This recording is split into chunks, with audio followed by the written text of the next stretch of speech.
கர்த்தரை துதியுங்கள். நம்முடைய தேவனை கீர்த்தனம் பண்ணுகிறது நல்லது. துதித்தலே இன்பமும் ஏற்றதுமாயிருக்கிறது. கர்த்தர் எருசலேமை கட்டுகிறார். துரத்துண்ட இஸ்ரவேலரை கூட்டிச் சேர்க்கிறார். இருதயம் நொறுங்குண்டவர்களை குணமாக்குகிறார். அவர்களுடைய காயங்களை கட்டுகிறார். அவர் நட்சத்திரங்களின் இலக்கத்தை எண்ணி அவைகளுக்கெல்லாம் பேரிட்டு அழைக்கிறார். நம்முடைய ஆண்டவர் பெரியவரும் மகா பலமுள்ளவருமாயிருக்கிறார். அவருடைய அறிவு அளவில்லாதது. கர்த்தர் சாந்த குணமுள்ளவர்களை உயர்த்துகிறார்.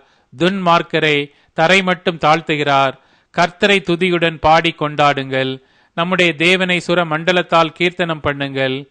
அவர் வானத்தை மேகங்களால் மூடி பூமிக்கு மழையை ஆயத்தப்படுத்தி மலைகளில் புல்லை முளைப்பிக்கிறார். அவர் மிருக ஜீவன்களுக்கும் கூப்பிடுகிற காக்கை குஞ்சுகளுக்கும் ஆகாரம் கொடுக்கிறார். அவர் குதிரையின் பலத்தில் விருப்பமாயிரார். வீரனுடைய கால்களில் பிரியப்படார். தமக்கு பயந்து தமது கிருபைக்கு காத்திருக்கிறவர்கள் மேல் கர்த்தர் பிரியமாயிருக்கிறார். எருசலேமே, கர்த்தரை ஸ்தோத்திரி. சீயோனே, என் தேவனை துதி. அவர் உன் வாசல்களின் தாழ்பாள்களை பலப்படுத்தி உன்னிடத்திலுள்ள உன் பிள்ளைகளை ஆசீர்வதிக்கிறார். அவர் உன் எல்லைகளை சமாதானம் உள்ளவைகளாக்கி உச்சிதமான கோதுமையினால் உன்னை திருப்தியாக்குகிறார். அவர் தமது வார்த்தையை பூமியில் அனுப்புகிறார். அவருடைய சொல் மகா தீவிரமாய் செல்லுகிறது. பஞ்சை போல் உறைந்த மலையை தருகிறார். சாம்பலை போல் உறைந்த பனியை தூவுகிறார். அவர் தமது கல் மலையை துணிக்கைகளாக அனுப்புகிறார்.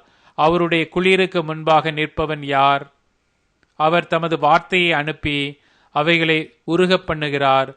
தமது காற்றை வீசும்படி செய்ய தண்ணீர்கள் ஓடும். யாக்கோபுக்கு தம்முடைய வசனங்களையும் இஸ்ரவேலுக்கு தமது பிரமாணங்களையும் தமது நியாயங்களையும் அறிவிக்கிறார்.